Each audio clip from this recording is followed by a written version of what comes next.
오늘은 누가복음 강의 10번째입니다. 제목이 지금 이곳에서인데요. 한 가지 이전에 있었던 일을 제가 잠시 소개하려고 합니다. 니콜라라고 하는 프랑스 청년의 이야기인데요. 이 청년은 배고픔을 해결하기 위해서 군대에 입대를 합니다. 그리고는 30년 전쟁에 참여하게 되는데요. 이 30년 전쟁은 17세기에 독일을 무대로 가톨릭 교회와 개신교를 지지하는 그 국가들 사이에서 벌어진 종교 전쟁이었습니다. 그런데 이 니콜라라는 청년이 21세가 되던 1635년에 스웨덴과의 전투에서 다리에 심한 부상을 입고 전역을 합니다. 그것 때문에 그는 평생 다리를 절게 되었습니다. 그런데 이 일로 인해서 니콜라가 하나님을 찾기 시작하여서 수도원에 들어가는데요. 애초에 수도원 회계의 잔심부름꾼으로 일이 매우 서툴렀다고 합니다. 그래서 그는 당시에 구원을 받으려면은 자신의 서투름에 대해서 벌을 받아야만 한다고 믿었습니다. 신학 교육을 받지 못했기 때문에 수도원에 들어간 지 2년 뒤에 그저 평수도자로 임명을 받고는 맡게 된 일이 수도원의 부엌에서 허드렛 일을 하는 일을 맡게 됩니다. 그곳에서 수도원의 부엌에서 약 100여 명의 수도자들을 위해서 음식을 준비하는 일을 맡아서 15년 동안 섬기는데요. 다친 다리로 식료품을 구하러 가기가 먼 길이어서 그 1657년에는 부엌에서 일하던 자리에서 옮겨서 신발을 수선하는 자리로 옮겨갑니다. 그마저도 이제 수도원에서 그 허드렛 일을 하는데요. 그러니까 그가 수도원에 들어간 이후로 평생 수도원에서 허드렛 일을 하면서 77세에 하나님의 부르심을 받고 이 땅을 떠나게 됩니다. 어떻게 보면 흙수저로 태어나서 흙수저의 삶을 평생 동안 산 청년이죠. 그런데 이 청년의 모습이 2000년 전 이스라엘 백성들의 모습과 비슷해 보입니다. 별로 삶의 의욕이나 생명력이 보이지 않는 것처럼 보이는 것 말입니다. 오늘 본문은 예수님의 사역의 성격과 그 사역에 대한 사람들의 반응을 우리에게 나타내 보여줍니다. 나사렛에서 있었던 일을 우리에게 보여주는데요. 23절에 예수님이 이렇게 사람들에게 얘기합니다. 너희들이 가버나움에서 행한 일을 이 고향 나사렛에서도 행하라고 할 것이다. 그렇게 예수님이 사람들에게 얘기합니다. 그런데 이 가버나움에서 행한 일은 31절부터 나옵니다. 회당에서 더러운 귀신 들린 사람을 예수님이 고쳐주시죠. 그리고는 시몬의 집에 들어가서 시몬의 장모가 심한 열병으로 누워있는데 그 장모의 열병을 고쳐줍니다. 그리고는 온갖 병자들을 일일이 안수하면서 고쳐주시죠. 그래서 이런 일들로 인해서 예수님에 대한 소문이 그 근처 사방으로 퍼졌다고 오늘 말씀은 기록하고 있습니다. 그야말로 특종이죠. 그 당시 아마 속보로 사람들에게 전해졌을 것입니다. 요즘은 뉴스 데스크, KBS 9시 뉴스 이렇게 나오지만 그 당시에 그런 브레이킹 뉴스라고 속보라고 사람들에게 전해졌을 거죠. 나사렛 저녁 뉴스, 갈릴리 해변가에서 일어난 일들 이러면서 그는 누구인가? 그것이 알고 싶다. 이런 소식지들이 사람들에게 입으로 통해서 전해졌을 것입니다. 고향 나사렛에 돌아오셔가지고 안식일에 늘 하시던 대로 예수님이 회당에 들어가십니다. 그 당시에 회당에서는 그 예배할 때에 기도를 하고 그 다음에 율법서를 낭독하고 그 다음에 선지서를 낭독하고 설교 그런 형식으로 예배가 진행되었다고 합니다. 그리고 기도와 낭독은 서서 했지만 설교는 앉아서 했다고 합니다. 그래서 오늘 본문에서도 예수님도 16절에 성경을 읽으려고 서심해 그리고는 20절에 책을 덮어 그 맡은 자에게 주시고는 자리에 앉으셨다라고 되어 있죠. 그래서 회당에 있는 자들이 앉으신 예수님을 이제 다 주목하여 보는 겁니다. 그 말씀을 가르치는 것을 이제 기대하면서 쳐다보는 거죠. 그래서 이제 예수님께서 앉아서 사람들에게 가르치시는데 그 가르치시는 말씀의 핵심이 뭐라고 하시냐면은 21절에 기록이 되어 있습니다. 이 글이 오늘 너희 귀에 응하였다라고 말입니다. 새 번역이 잘 번역해 놨는데요. 이 말씀은 무슨 뜻이냐면은 이 성경 말씀이 너희가 듣는 중에 오늘 이루어졌다, 이런 뜻입니다. 그런데 어느 성경 말씀이 오늘 이루어졌다라고 예수님이 말씀을 하시는 것입니까? 그것은 18절에서 19절에 나오는 말씀인데요. 이것은 예수님께서 이사야 61장 1절에서 2절 말씀을 낭독하신 것입니다. 주의 성령이 내게 임하셨으니 이는 가난한 자에게 복음을 전하게 하시려고 내게 기름을 부으시고 나를 보내사 포로된 자에게 자유를, 눈먼 자에게 다시 보게 함을 전파하고 눌린 자를 자유롭게 하고 주의 은혜의 해를 전파하게 하려 하심이라. 주의 은혜의 해, 이것은 50년마다 한 번씩 찾아오는 희년을 얘기하는 것입니다. 이 희년은 레위기 25장에 자세하게 기록이 되어 있는데요. 모든 것이 제자리를 찾아가는 해입니다. 좀 더 구체적으로 말씀드리면은 이때까지 이스라엘 백성들이, 그러니까 가난한 이스라엘 백성들이 빚진 것들 모두 탕감받는 해, 모든 빚을 면제받는 해입니다. 그래서 그 빚이 요구하는 모든 속박에서도 자유로워지는 해를 말하는 것입니다. 그래서 노예가 해방되어서 자신의 가족으로 돌아갈 수 있는 아주 기쁜 해인 거죠. 그것이 50년마다 이렇게 돌아옵니다. 그래서 번역을 할 때 희년이라고 하죠. 기쁜 해라고. 그래서 모든 신분이 회복되고 모든 재산을 되찾는 해입니다. 그래서 희년은 자유와 회복의 해입니다. 그래서 이사야서의 이 말씀은 메시아 시대에 성취될 것을 하나님께서 이사야를 통해서 700년 전에 예언하고 약속한 말씀입니다. 그래서 이스라엘 백성들은 그 약속의 말씀을 기다리는 사람들이죠. 메시아를 기다리는 것입니다. 그런데 그 메시아 시대가 이제 드디어 그들 가운데 임하였다고 예수님이 말씀하시는 거예요. 다시 말하면 예수님이 바로 그 메시아고, 하나님의 메시아고 그리스도이심을 증거하는 것입니다. 그런데 사람들의 반응은 이 사람이 요셉의 아들이 아니냐 하는 거예요. 이게 무슨 말이냐면은 이 목수의 아들이 온 이스라엘의 구원을 선포하다니, 이런 뜻인 거예요. 그는 진짜인가? 정신병자인가? 이런 생각을 했을 것입니다. 그것이 알고 싶다라는 방송을 기다려봐야 하나? 그렇게 고민하는 사람들도 있었을 것입니다. 그러니까 믿지 않는 거예요. 그래서 예수님께서 구약 성경에 기록된 두 가지 사건을 예로 드십니다. 이스라엘 백성들이 믿지 않는 것 때문에 예수님의 복음이 이방 사람들에게 전파될 것이라는 것을 예수님이 넌지시 암시를 하면서 뭐라고 하시냐면은 엘리야 시대에 흉년이 들었을 때에 엘리야가 이스라엘에 여러 과부들이 있지만 그들에게 하나님이 보내시지 않으시고 사렙다 마을에 있는, 그러니까 시돈 땅에 있는 사렙다 마을, 이게 이방 땅이거든요. 거기에 있는 한 과부에게 보내셨다라고 말씀을 하는 거예요. 그리고 엘리사 선지자 때에도 이스라엘에 나병 환자들이 많았는데 아무도 깨끗함을 받지 못하고 이방 땅, 수리아 땅에 있는 나아만 사람, 그러니까 그 나아만 그 장군 아시죠? 그 나아만만 엘리사를 통해서 이 나병을 치료받게 했다라는 것을 예수님이 말씀하시는 거예요. 그러니까 이 말에 회당에 있는 모든 이 이스라엘 백성들이 화가 나는 겁니다. 자기들을 내치고 이방 사람들에게 하나님의 은혜가 전파된다라고 하니까. 그래서 일어나서 동네 밖으로 예수님을 쫓아냅니다. 그리고 낭떠러지까지 예수님을 끌고 가서 거기서 밀쳐 떨어뜨리려고 하는데 어떤 이유에서인지 성경은 기록하지 않지만 어떤 방식으로 예수님은 그 위험에서부터 벗어납니다. 그러나 결국엔 사람들의 손에 결국에는 죽게 될 것을 누가는 지금 암시하고 있는 거예요.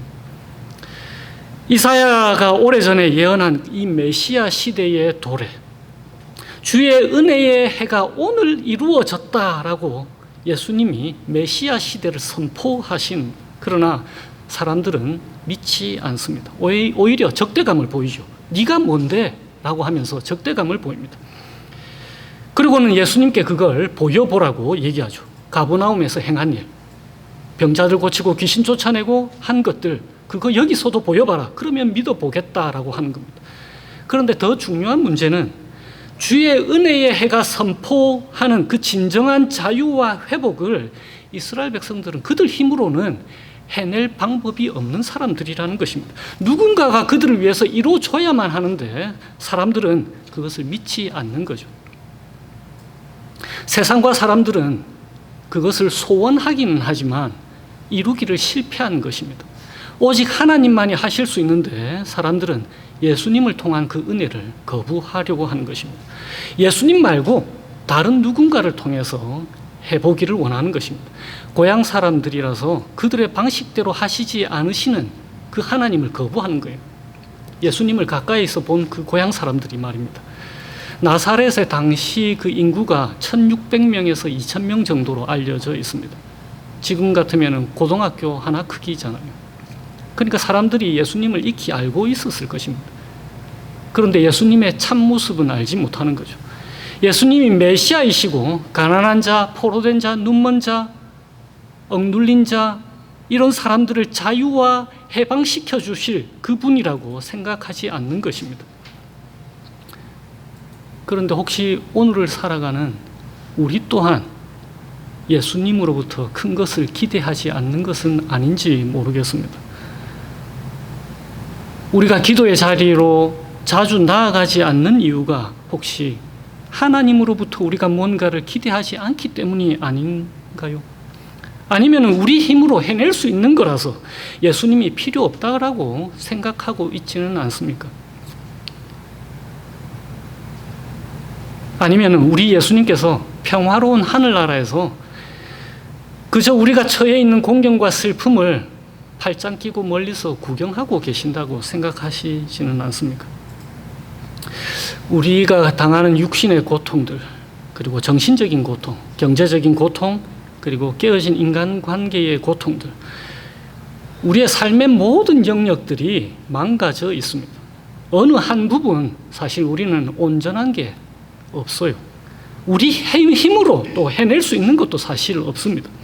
누군가가 우리의 이 공경에서부터 건져내 줘야만 하는 거예요. 예수님이 요한복음에서 말씀하셨죠. 나를 떠나서는 너희가 아무것도 할 수 없습니다. 우리 삶의 모든 부분이 다 예수님을 통해서 회복되어져야 합니다. 유일한 해답이 예수님인 거예요. 그리고 예수님은 그렇게 하실 수 있는 능력이 있으신 분이신 것입니다. 그래서 예수님께서 우리에게 봐라, 내가 더러운 귀신 들린 자 깨끗하게 하지 않았느냐. 봐라, 내가 중한 열병 앓고 있는 사람 고치지 않았느냐. 온갖 병자들 내가 일일이 하나하나 손 얹어서 고쳐주지 않았느냐. 내가 하나님의 아들 그리스도다라고 우리에게 말씀하시는 거예요. 이래도 못 믿겠느냐라고 말입니다. 내가 다른 동네들에서도 하나님의 나라 복음을 전하여야 하리니 나는 이 일을 위해 보내심을 받았노라 하신 이 말씀은 지금 우리에게도 말씀하시는 거예요. 내가 이 일을 전하려고 너에게도 찾아왔다라고 말입니다. 예수님의 고향 나사렛 사람들이 믿지 못함에 상관없이 우리 하나님은 예수 그리스도를 통해서 주의 은혜의 해를 선포하십니다. 그리고는 그 말씀을 믿지 않고 있는 나사렛 사람들이 듣는 중에 오늘 그 약속의 말씀이 이루어졌다라고 선포하시는 것입니다. 그런데 당시에 누가복음을 읽고 있던 사람들도 이 말씀을 읽고 들을 때에 이렇게 생각했을 거예요. 하나님이 진짜로 예수 그리스도 안에서 희년을 선포하신 것을 완성하셨는가라고 말입니다. 그래서 그것을 증명하듯이 누가가 31절 이후로 예수님의 치유 행적을 보여주시는 것입니다. 예수님은 이사야서에 기록된 말씀처럼 육체적으로 그리고 영적으로 고통당하는 사람들에게 일일이 찾아가십니다. 가난하며 악한 영의 포로가 되어 있는 사람들, 눈먼 사람들, 억눌린 사람들 다 낫게 해주시고 고쳐주시고 회복시켜주시고 또한 자유케 해주십니다. 21절에 오늘이라는 단어가 있죠. 오늘 이루어졌다. 그 오늘. 이 오늘이라는 단어는 누가복음의 11번, 그리고 사도행전의 9번이나 반복되는 단어입니다. 이 오늘이라고 하는 단어가 내포하는 그 의미는 메시아적 구원과 하나님의 계획의 완성의 시작을 알리는 단어입니다. 그러니까 희년을 선포하시면서 오래전 선포된 그 말씀이 바로 지금 자신을 통해서 성취되었다라고 이제 선언하시는 것입니다. 하나님의 은혜로 그분의 백성을 창조 본래의 신분과 자유와 회복으로 원래 위치로 회복시키시겠다라고 예수님이 선언하시는 것이에요. 그것이 바로 지금 이곳에서 이루어졌다라고 말씀하시는 것입니다. 그런데 놀라운 것은 악한 귀신들이 예수님이 하나님의 아들 그리스도이심을 알고 있는 거예요. 창조 본래의 세상, 그 아름답고 영광스러운 모습 회복시키시는 분이심을 이 귀신들이 다 알고 있는 거예요. 그들의 결말이 다가왔다는 것을 말입니다. 그래서 34절에 귀신 들린 사람이 소리를 지르면서 이렇게 얘기합니다. 우리를 멸하러 왔나이까? 나는 당신이 누구인 줄 아노니 하나님의 거룩한 자니이다. 그리고 41절에도 이렇게 기록이 되어 있습니다. 귀신들도 많은 사람에게서 떠나가면서 소리를 지르는데 당신은 하나님의 아들입니다. 그리고 예수를 그리스도로 알고 있다라고 성경은 그 다음에 이어서 얘기하고 있습니다. 그런데 사람들은 그것을 믿지 못하는 거죠. 마치 우리에게 믿음을 요청하고 있는 것처럼 누가는 본문을 기록하고 있습니다. 우리가 사탄의 영향력 아래에서 고통당하고 억눌리고 포로가 된 삶의 영역에서 자유케 된 것입니다. 우리가 자유케 된 것은 우리 대신, 우리 주 예수님께서 우리 대신 고통을 당하셨기 때문입니다. 예수님이 우리 대신 이 땅의 권세와 힘을 지닌 자들에게서 억눌렸습니다. 우리 대신 대제사장들과 바리새인들, 종교 지도자들과 로마 군인들의 포로가 되셔서 십자가에 못 박혀 죽으셨습니다. 이제 사탄이 우리에게 영향력을 미칠 수는 있습니다. 그러나 우리에게 사탄과 비교할 수 없는 능력의 예수님께서 우리를 자유시켰고 회복시켰다는 것입니다.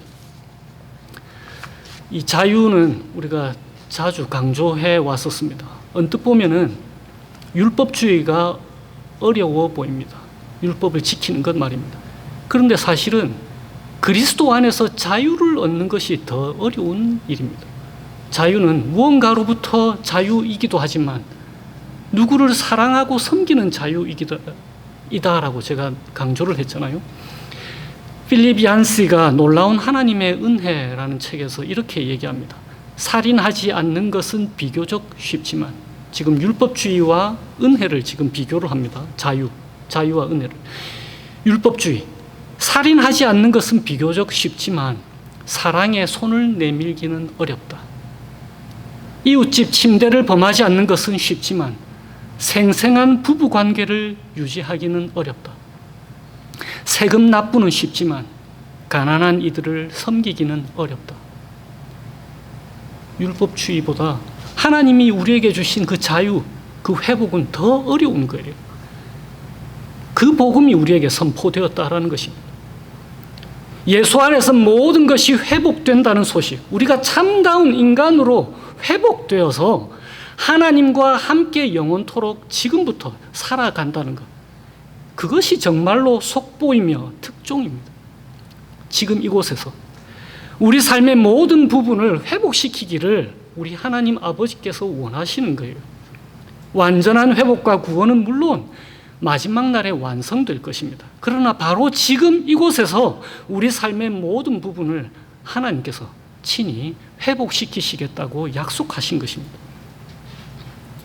경제적으로 가난함, 영적으로 가난함, 우리의 외로움, 육신의 질병으로 고통당하고 있는 것, 영적인 질병으로 고통당하고 있는 것, 영적인 눈이 어두워서 캄캄한 삶을 살아가고 있는 것, 돈의 포로가 되어서 세상에서 이룰 꿈의 포로가 되어서 자유케 하시는 하나님을 필요 없다고 하지 않는 것, 하나님을 필요로 한다고 하는 것, 그 고백이 우리에게 있기를 원하시는 것입니다. 그런데 우리의 질문이 혹시라도 하나님이 우리의 이런 사소한 일들에 관심이 있으실까 하는 것입니다. 우리의 일상에 모든 관심을 두시는 분이신가 하는 거예요. 소소한 것들. 요즘은 다인이가 운전을 하면서 뻘뻘 돌아다니죠.